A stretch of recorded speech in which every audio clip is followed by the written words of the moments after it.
얼마 전에 다물권자 최종 판례가 있었는데요. 이게 좀, 그 알려진 내용들보다 좀 더 충격적이더라고요. 그래서 그 안에 어떤 내용이 숨겨져 있는지 보도록 할게요. 하급심에서는 많이 갈렸었어요. 이게 그큰 틀에서는 어떤 내용이냐면, 조합원들을 한 명으로 봐서 의결권을 하나로 줄 것이냐, 그 문제와 그게 아니다. 의결권은 하나로 주고 그 다음에 아파트 분양 대상도 하나로 줘야 된다. 그러니까 의결권만의 문제가 아닌 분양 대상자만의 문제, 같이 엮어서 생각해야 된다. 뭐 이런 얘기들이 하급심에서 그러니까 판사들이 아무리 똑똑해도요. 결국 그 똑똑한 사람들끼리도 의견이 갈리는 거 보면 이 세상에 정답은 없나 봐요. 그러니까 이제 그렇게 하급심에서 갈리고 있다가 이제 얼마 전에 가장 최근에 2월달 말 정도쯤에 최종 판결이 났어요. 그래서 이게 대법원 판결이 났기 때문에 대법원 판결은 이제 그다음부터는 이제 하급심에서 뒤집지를 못하거든요. 계속 그걸 참조해서 판결이 나니까 이제는 이제 픽스 됐다고 보셔야 돼요. 어떤 내용이냐 보도록 할게요.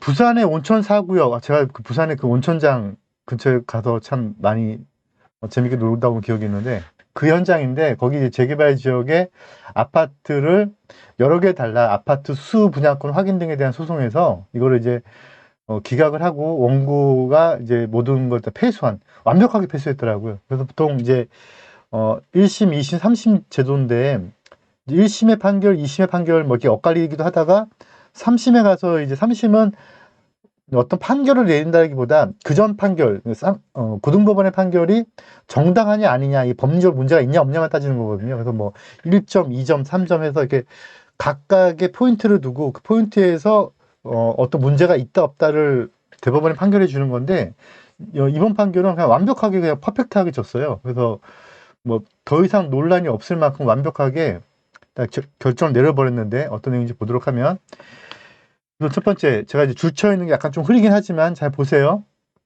구 도심이 중앙의 정비법. 이게 왜 구라고 했냐면, 저번 시간에 제가 잠깐 설명드렸지만, 이거와 관련된 법령이 지금 현재는 39조로 가 있거든요. 근데, 옛날 구법에는 19조로 가 있었어요. 그래서 19조, 구법을 얘기하는 거예요.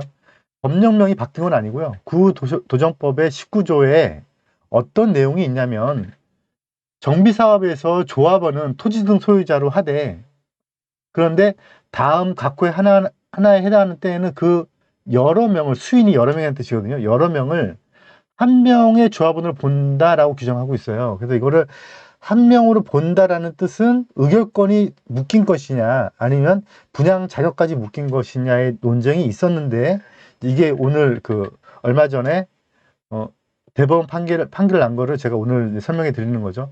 어떤 경우냐, 그래서 앞단에는 법령이 어떻게 구성되고 있는지 보여주고 있어요. 그래서 토지 또는 건축물이 여러 명 공유를 가지고 있어요. 공유로 취득하고 있을 때, 그 다음에 여러 명이 한 세대, 그러니까 가족이란 얘기죠. 이건 우리가 많이 배웠으니까 가족일 때, 그 다음에 요것 때문에 이제 다물권자 얘기가 나온 거죠. 이거 제일 중요한 부분이죠. 조합설이 인가 후 한 명으로부터 한 명이 여러 개 물건을 가지고 있는데 그런데 그 한 명으로부터 여러 개 물건 중에서 한 개만 양수해서 그러니까 예를 들어서 A라는 사람이 개발구역 내 물건을 여러 개 가지고 있는데 이렇게 가지고 있는 물건 중에서 한 개만 B라는 사람이 샀다면 요 B라는 사람의 어떤 권리가 인정이 되느냐? 아니다. 이 B라는 사람도 A의 조합설이 인가 이유니까 묶여서 의결권이 하나를 묶인다. 의결권만 묶이는 거냐? 아니면은 아파트 분양 자격, 분양권도 하나로 주어지는 거냐? 이 논쟁이었다는 건데 이제 여기서 이제 대법원 판례로 이제 일단락을 지었다는 거죠. 그래서 내용은 이제 판결이 이제 앞부분에는 이제 법령의 구성을 판사님이 짚어주셨고요. 뒷부분에는 이제 판결을 내렸어요. 이제 판결이 어떤 내용이냐? 종래에는 토지 또는 건축물의 소유권과 지상권의 수인이 공유한 때에는 조합원의 자격을 제한하였고 그 다음에 조합설 인가 후 세대 분리나 토지 또는 건축물의 소유권 등의 양수 샀다는 뜻이에요. 거래해서 샀다는 뜻이에요. 그래서 조합원이 증가한다면 정비 사업의 사업성이 저하된다는 이유 때문에 2009년 2월 6일 날 이런 법을 만들었고 지금 현재는 36조로 가 있는 그 당시 국법에는 19조에 있었던 19조 1항, 2항, 3항 그 3항 규정이 좀 제일 예민한 다물권자 규정이었죠. 그런 규정을 만들었고 그 규정에서는 이런 위에 내용들을 담고 있는데 이런 걸로 봤을 때 판사님이 보기에 수인의 토지 등 소유자에게 1인의 조합원 지위와 부여함과 동시에 분양 자격도 제한하고 있다라고 보여진다는 거죠. 그래서 의결권만 제한하는 게 아닌 아파트도 한 명만 줘야 된다.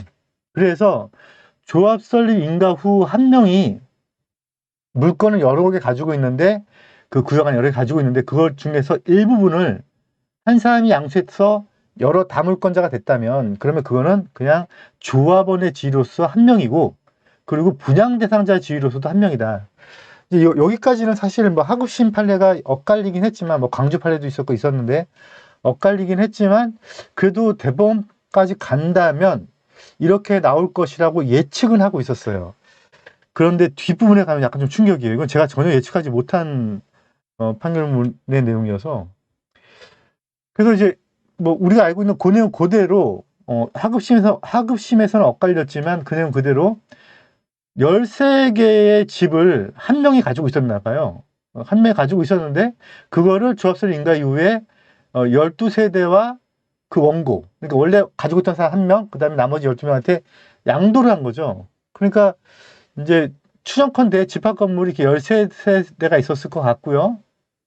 그리고 뭐 이게 13개라고 쳐보자고 있었을 것 같고, 이걸 한 사람이 조합 설립 인가 이후에도 가지고 있다가 그 중에 하나를 또 한 사람, 또 한 사람, 또 한 사람 12명한테 팔아먹고 하나는 본인이 가지고 있었던 것 같아요. 이거 지금 땡땡땡인 것 같아요. 그래서 이 땡땡땡과 원고 12명이 결국은 한 명의 조합원 지위로 본다.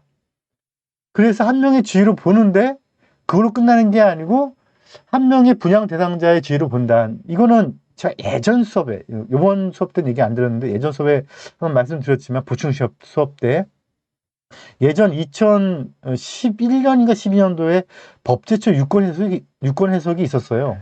그때도 똑같이 이렇게 해석을 해줬거든요. 근데 그때 유권 해석에는 법에는 구체적으로 명시하지 않았지만 이렇게 해야 된다라고 약간 좀 추정해서 해석을 해줬었는데 이 대법원 판례는 그냥 뭐 이렇게 가진다라고 확고하게 본 것 같아요. 여기까지가 이제 우리가 알고 있는 내용인데 제가 뒷부분에 더 무서운 내용이 있다고 그랬죠. 무서운 내용이 뭐냐면 이 부분이 무서워요. 이게 지금 이거를 저는 이건 좀 너무 과도한 판례가 아닌가 싶은데 그래도 뭐 판례가 뭐 판사 저보다 더 똑똑하신 분들이시죠. 대한민국 뭐 0.01%의 어마어마한 시험을 통과해서 가신 분들이시니까 그러니까 무척 똑똑하신 분들의 판결인데 근데 이 판결에 보면 이런 거예요. 대표 조합원을 선임하지 아니한 채 각자가 분양 신청을 했다는 걸 흠결이 있다는 거예요. 그래서 각자가 분양 신청한 거니 흠결이 있기 때문에 도정법 규정이나 정관에 어긋나서 적법하지 않았다. 이거 무시. 그러면 어떻게 되느냐? 그때 너희 13명이 아파트 한 채 달라고 신청했어야 된다. 그런데 뒤늦게 와서 이런 사건이 있고 나서 분양 신청 기한이 만료된 후에 이 사건 가처분 효력을 다투는 이 소송이 계속되는 중에 그 다시 13명이 모여서 아까는 땡땡땡이었지만 세모를 대표 자원을 해서 이제 와서 아파트 한 채라도 달라 한 것도 이것도 인정이 안 된다. 그래서 다물권자는 제가 설명을 드렸었죠. 다물권자는 아파트 한 채다 이렇게 설명을 드렸었죠. 그런데 이걸 넘어서 한 채다라고 신청을 했어야 된다는 거예요. 근데 한 채다라고 신청을 하지 않았기 때문에 이 소송이 이루어지는 1심, 2심 이 소송 계속 중에 너희들끼리 다시 분양 신청 기한이 만료된 후에 대표 조합을 선임해서 한 채를 달라고 했기 때문에 이거는 애초에 벗어나 있어서 너희들은 그냥 전체 한 채 주는 것도 안 돼. 그냥 현금 청산. 이렇게 대법원 판결이 났어요. 좀 무서운 판결인데 와, 그죠. 너무 무섭죠. 그래서 무서운 판결인데 근데 요거는 이제 엄밀하게 말하면 이런 것 같아요. 요 상고심 판례에서 그러니까 고등법원 판례에서 이렇게 났고 판례가 이런 판례에 대해서 위법성이 있었느냐 없었느냐를 이제 대법원에서 판결해 준 건데 요건 이제 대법관님들을 뭐라고 할 건 아닌 것 같고 이건 제가 보기에는 요거는 고등법원에서 이렇게 판결을 내려줬던 것 같아요. 그래서 너희들이 이렇게 다물권자인 줄 알았다면 너희들끼리 모여서 조합에서 통지를 했을 거니까 그때 당시에 야 너희들 조합은 한 명이야. 12명이 13명이 그러니까 그때부터 인지한 상태에서 야 모여봐. 그러니까 우리 대표를 하나 선임하자. 야, 그 다음에 아파트 한 채 달라고 우리 13명에서 어떻게 나눠 가질까? 이렇게 하고 신청을 했었어야 된다는 거예요. 이렇게 하지 않은 상태에서 각자 아파트 한 채 줘 신청하고 분양 신청 기간이 만료를 한 다음에 너무 잔혹해요, 제가 보기도. 저는 사실 하고 싶은 판례가 엇갈렸지만 저의 주장은 이건 엇갈렸더라도 무조건 나중에 가서는 이거는 대법원까지 누군가가 항소, 상고를 한다면 그러면 대법원까지 가게 된다면 이거는 대법원에서는 이렇게 날 거라고 저는 알고는 있었지만 여기까지는 예측을 못했어요. 네, 예측을 못해서 지금 대법원 판례는 그때 당시에 흠결을 가지고 소송 진행 중에 흠결 보완으로 분양 신청한 것 자체도 인정하지 않겠다. 그래서 그냥 무조건 현금 청산이다. 네, 참 무서운 이제 참 사람들이 많아지고 그리고 인간관계가 복잡해질수록 점점점 생각할 게 많아지면서 결국은 제 딸내미 또는 누군가의 아들 딸들한테는 수학, 미분 적분을 가르칠 게 아니고 제가 보기에는 민법이나 도전법을 가르치는 게 맞는 것 같아요. 이건 개심죄가 아니고요. 지금 누가 저희 김님 이사님께서 질문 주셔서 개심죄가 아니고 이거는 법리적 판단이에요. 우리가 이제 판사들이 판단을 할 때 고등법원하고 1심 법원 같은 경우는 개심죄라는 게 있긴 있거든요. 그런데 사실 대법원은 개심죄라는 표현보다는 그냥 법리적 판단이에요. 1심, 2심 판단을 할 때 법리 적용을 잘했느냐. 그래서 이제 다물권자는 이렇게 판결됐다. 그래서 지금 제가 드린 메시지는 참 중요한 부분이에요. 다물권자라는 걸 인식하는 순간 이제는 소송하지 마. 그냥 뭐 해야 된다고요? 모여서 아파트 한 채를 어떻게 나눠 가질지를 합의를 본 다음에 그 합의를 본 사람들끼리 대표조합을 선택을 해서 대표조합이 아파트 한 채 달라고 신청, 그것도 언제까지요? 분양 신청 기간 만료 전까지 꼭 신청을 해라. 그렇지 않으면 각자 신청한 거는 흠결로 봐서 현금 청산으로 분류하겠다. 아주 무서운 판결이 났어요. 예.